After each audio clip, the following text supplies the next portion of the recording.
Hello and welcome to Lunchtime Politics. First, the highlights. 24 hours after senators-elect receive their certificate of return, it's the turn of the House of Representatives-elect at the International Conference Centre, Abuja.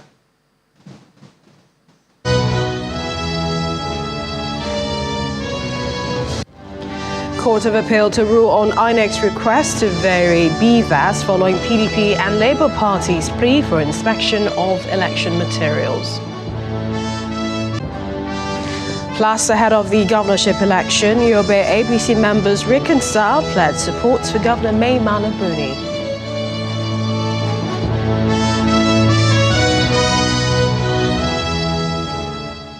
Welcome again. I'm Millicent Walker in Lagos, and happy International Women's Day as we continue to be the ray of sunshine wherever we are. We kick off in the courtrooms where the Court of Appeal Abuja is sitting today to rule on the application by the Independent National Electoral Commission INEC to be allowed to reconfigure the bimodal voter accreditation system BVAS used for the presidential and National Assembly elections. A three-member panel led by Justice Joseph Ikie also adjourned to decide on the applications filed by the Labour Party, the PDP and their presidential candidates to be allowed to conduct a physical inspection of all the BVAS that was used for the poll. And for the president-elect, Bola Tinubu is also seeking an order from the Court of Appeal to access sensitive materials used by INEC for the conduct of the presidential election. In the meantime, the Labour Party's presidential candidate, in a series of tweets earlier today, said he was supposed to commence his whistle-stop campaign for the various Labour Party governorship and state assembly candidates today. But this trip, he said, was to take him to Nasarawa, Lagos, Enugu, Abia, Delta, Edo, Rivers, Plateau and Borno State. The tweet further reads, however, following INEC's refusal to allow our party to inspect the materials, including BVAS, from the 25th February presidential elections, I am personally heading to the court today with our lawyers. As we pursue due process and defer to the rule of law, he urged all the obedience in the various states to continue campaigning for his party's candidates in Lagos, Enugu, Plateau, Abia, Delta states. We'll continue to bring you the latest when we get them. Meanwhile, the People's Democratic Party, PDP, is raising the alarm over what it describes as a plot by INEC to erase data from the BVAS machines that were used in the presidential and National Assembly elections. National Publicity Secretary of the party maintains that INEC's decision to go ahead with the reconfiguration of the machines, despite a court order restraining it, indicates that the Commission has something to hide.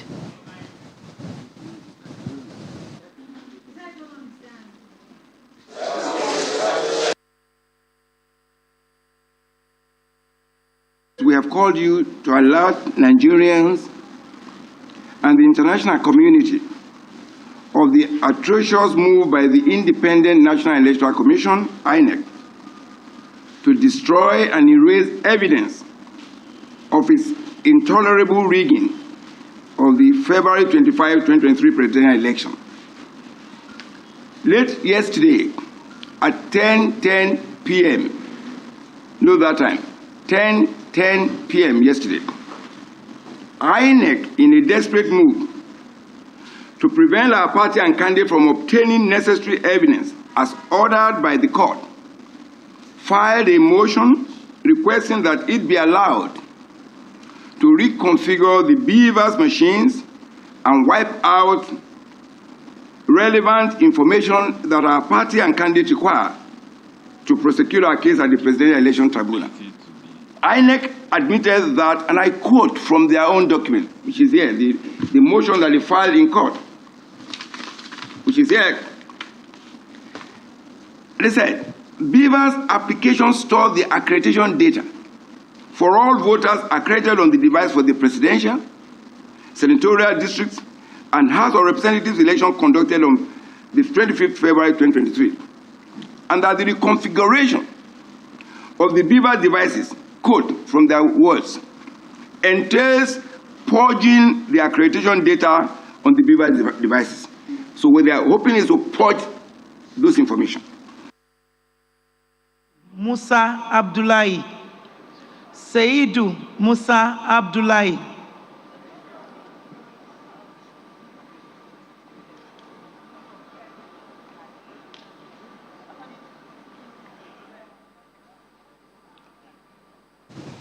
And we are seeing live visuals at the International Conference Center, where indeed 24 hours after the senators-elect received their certificates of return, INEC is handing out certificates of return to their counterparts in the House of Representatives.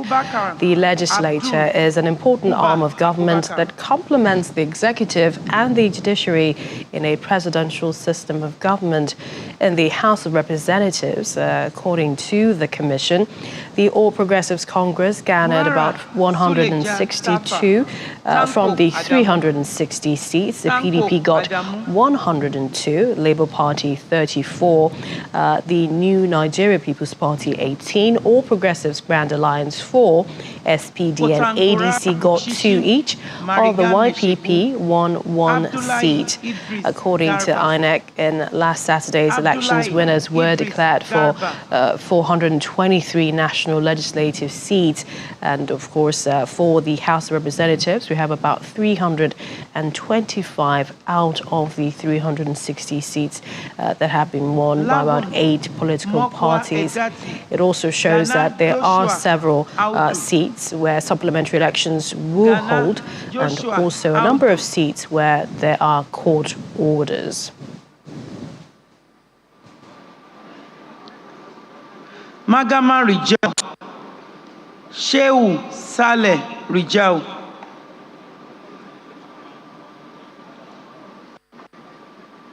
Shehu Saleh Rijau. Chiroro Rafi Muya. Ismail Musa Modibo. Ismail Musa Modibo. Indeed, the members there receiving their certificates of return. But let's talk to our guest who's joining us virtually. He's a former House of Representative member and Pro Tem Secretary General, National Coalition for Peace and Unity, Dr. Cairo Jugbo. It's good to see you. Welcome to the program. Thank you very much. Can you hear me? Loud and clear, we can. I'd like to ask first, and this is there any significance in the list of National Assembly members for the 10th National Assembly? You can see that the normal distribution has been somehow altered. But now the leading party should have well over 50% of the winners, but it didn't turn out to be so. Reasons are obvious. That is why the National Coalition for Peace and Unity has always spoken about peace. And then going forward, we need absolute peace so that the by-elections for the remaining seats can be conducted. When we have peace, it is very probable that the leading party will now cross over the 50% mark. And that will make it easier to constitute the principal offices of the National Assembly. For the first time, for a very long time, this is, and indeed, for the first time in this country, this is the first time it is happening. It means that the current government has achieved a lot in the conduct of election. There are a lot of positives to be taken from the last presidential and National Assembly election. The diversity of the winners is very encouraging, and it should be made more as time goes on. Somehow, the BVAS that has been very controversial has done something good. It has enabled the smaller parties to have the fair representation of what it is. If it were in other system of governance, like you have in France and you have in Switzerland, in France, for instance, the number of persons in the cabinet is representative of the measure and the number of people that has won the seats in Parliament. Of course, in parliamentary system in England is quite different. While the winner will form government, the losers will form a shadow cabinet. So everybody is involved in governance. But in the presidential system, it's winner takes all, except the winner is magnanimous enough to say, all right, I don't want problem. I want to constitute a government of national unity, which persons are, and then even the winner is contemplating in doing, to form a broad-based government of national unity, to bring everybody together, to make everybody participatory in a form of government that will take the interest of everybody, including the youths that have been very vociferous in the affairs of this country for the last 3 years. This is the time to accommodate them. And when you listen to the winner, he has always said that this is the time to listen to the youths. He said, the youths have heard you loud and clear. I hope I'm not speaking too much. I don't want to take your time. We invited you, so we're glad you could join us. But I'm sure that, the visuals we're seeing, those who are collecting their certificates, and, we saw the senators-elect yesterday, senators now collect their certificates. It's reminiscent of, for you, who used to be a former lawmaker. What do you think is going through their minds? And this is also considering the task before the executives. If you think that these lawmakers will contribute to preparing the incoming administration for a good takeoff of the tasks. Sorry. Yes, I lost you for a while, but I think I captured your question. Your question is, what do I think? How do I think the executive will, what do I think the executive will make up of the current configuration of the National Assembly? Well, it is best for the voters. The reason is that when you have a competitive National Assembly like we have now, then the government has to sit up. If you have an omnibus National Assembly where there is an absolute majority, it is easier for the executive to control the National Assembly and have their way. But now that it is somehow well and even almost evenly distributed, the executive would have to sit up and do what is best for the society. Where I think that Asiwaju would do best, because he will be able to work with a balanced National Assembly as it is, so to speak.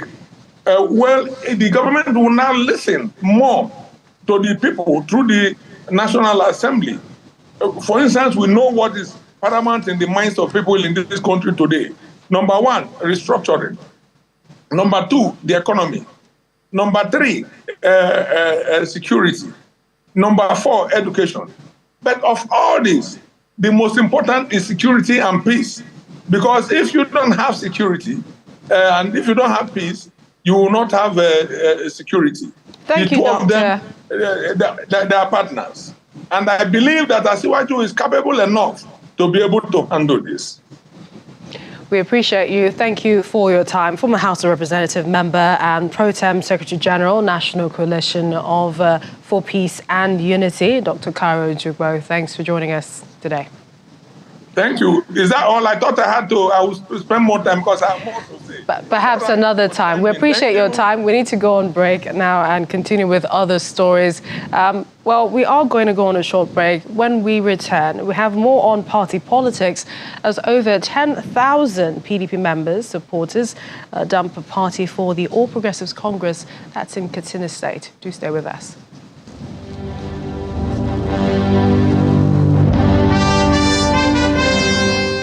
Welcome back. Ahead of Saturday's governorship election in Delta State, the National Executive of the Labour Party has dissociated itself from any endorsement of the All Progressives Congress governorship candidate Ovie Omoagege.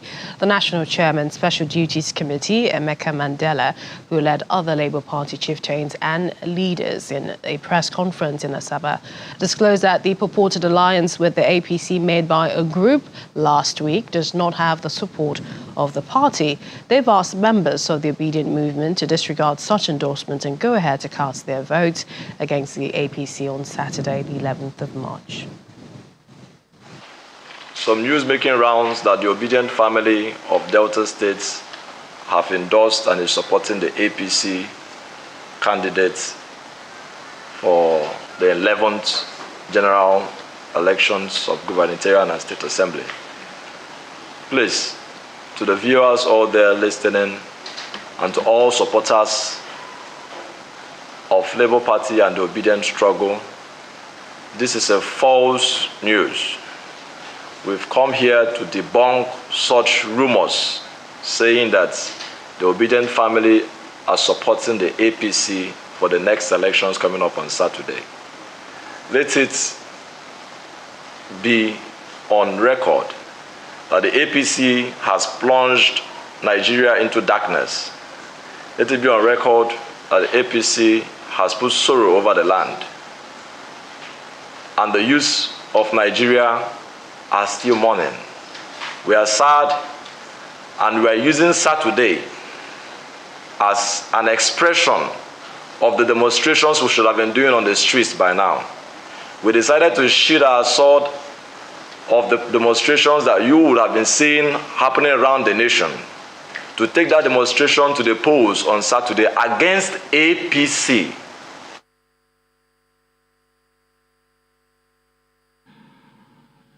Badebo is not a politician. He's an activist. That is his core. The area that is of Lagos. The core Let's listen in. Character of Badebo. When he came out after school, he was leading marches to the legislature. He was debating with the Minister of Agriculture. And this was the GMO thing. You see, the thing with an activist is that the activist is revolted by injustice, by anything that's unfair. Immediately he reacts and he begins to lead processions and marches and goes on TV, and so that was Badebo for you. So Badebo at heart is somebody that is just good. It's as simple as that. He's just a good man because he will react to anything negative, and he reacts violently. Well, you were watching visuals from the press conference of the Lagos Labour Party that's taking place in the Keja area of Lagos State. During his activism, he recognized that it would be difficult to change things as an activist, and so he decided to go back to school, did the master's in political science, and then decided to go into politics. Now, prior to this, when Badebo started school here at Chrisland, and then went on to ISL, that's the University of Lagos Secondary School. He didn't finish there, but he finished at EAB in Paris. And then this is where I noticed myself as the father that this boy was different too. There was this graduation ceremony. I was there in Paris. And the valedictorian was making his speech. But before he made his speech, he said that there is somebody here in this class. And you know, that's a white class, so the French boys. He is black. There is somebody here in this hall who is responsible for what I am today. That's the valedictorian. That's the man who led the class. And he began to tell us about Badebo, that he didn't know this valedictorian was up on chemistry and physics, but that Badebo spent time, including going out in inclement weather where it was in winter and all that, to go and lecture him and teach him. And then now he is what he is. You can imagine how I felt. I was sitting there And, you know, he is not the valedictorian, but the valedictorian himself is admitting that this is the person who made him what he is. So you find that Gbadebo has this spirit of love. He has the spirit of, he can easily go into your situation and understand your situation and sit down with you and find a solution to it. This is what he brings to government. The second anecdote that I recall was one day at MIT, I called him and we were talking. He says he's spending 3 days, the third day in the studio. Well, you have been listening to the father of Gbadebo road survivor who is vying for office under the Labour Party in Lagos State, speaking about the sterling qualities of his son and some of the things that he brings to the table. We continue with more stories, party politics, and this is the head of the governorship elections. The PDP supporters, in their numbers, have decamped to the ruling All Progressives Congress in Katsina State. The defectors mostly associates, we understand, of former governor of Katsina State, Alhaji Ibrahim Shehu Shema, were received by Governor Aminu Masari of the state at the council chamber of the General Muhammadu Buhari Government House in Katsina. We have some of the list of these PDP decampees that moved to APC. That is Honorable Alhaji Ibrahim Lawal Dankaba. He was the former special advisor to the former governor. He was the executive chairman of Keita local government and member of Katsina State PDP caucus. One of them is Hajia Gimbia Aisha Isa Katsina. She was even the PDP senatorial aspirant for Katsina Central of this current dispensation we are in. And she was the member of the PDP Elders Committee, apart from her being a businesswoman. We have Alhaji Honorable Tijani Awali Tijani Mabo, who was one time chairman of Zango local government and one time a commissioner in Shema administration. We also have Honorable Bashir Tanimu Dusama. That one, he was one time a PA to the governor of Katsina State, Barrister Usman Ibrahim Shehu Shema. He was the former executive chairman of Dusama local government, a member of Katsina State PDP caucus currently, and he's a former of Northwest Zonal Secretary. We have also Alhaji Idris Kwado, who is a philanthropist and a businessman in Katsina State, who has been a supporter of PDP. Today he has dumped that party and he has moved to APC, and he is a member of the PDP Elders Committee. We have Honorable Jamilu Mamma Abubakar Dan Musa. He was a former commissioner and a former contestant of the House of Representatives and a former PDP caucus. We have Alhaji Abdul Wahab Sanisto, who was a former councillor and a former vice chairman of Garama local government and former vice chairman of Katsina local government. So they came back to APC today with over 10,000 of their supporters into the fold of APC.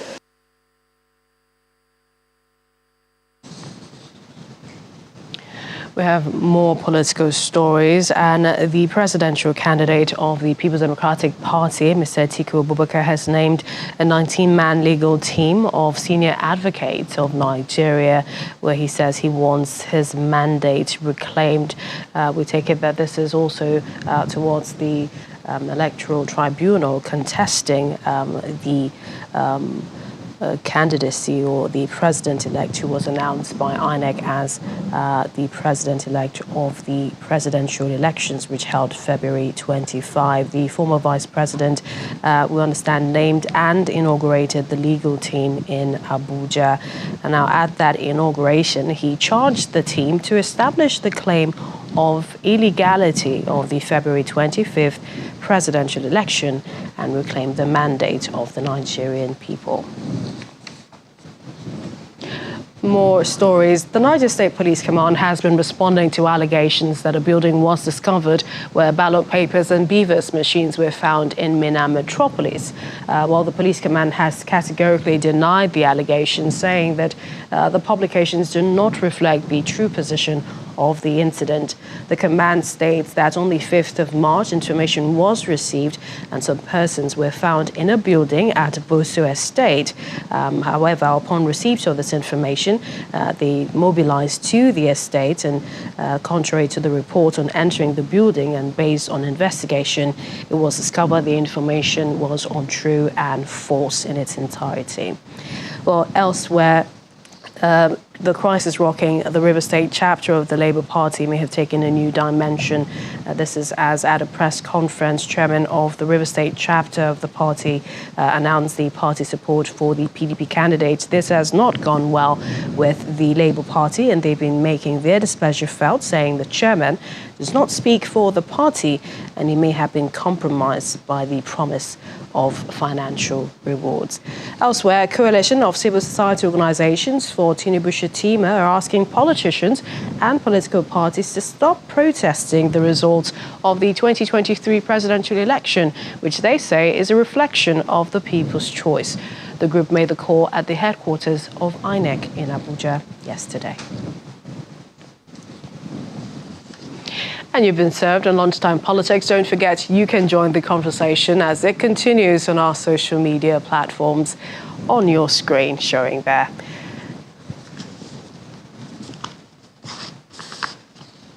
Thank you for watching. I'm Millicent Walker. Bye for now.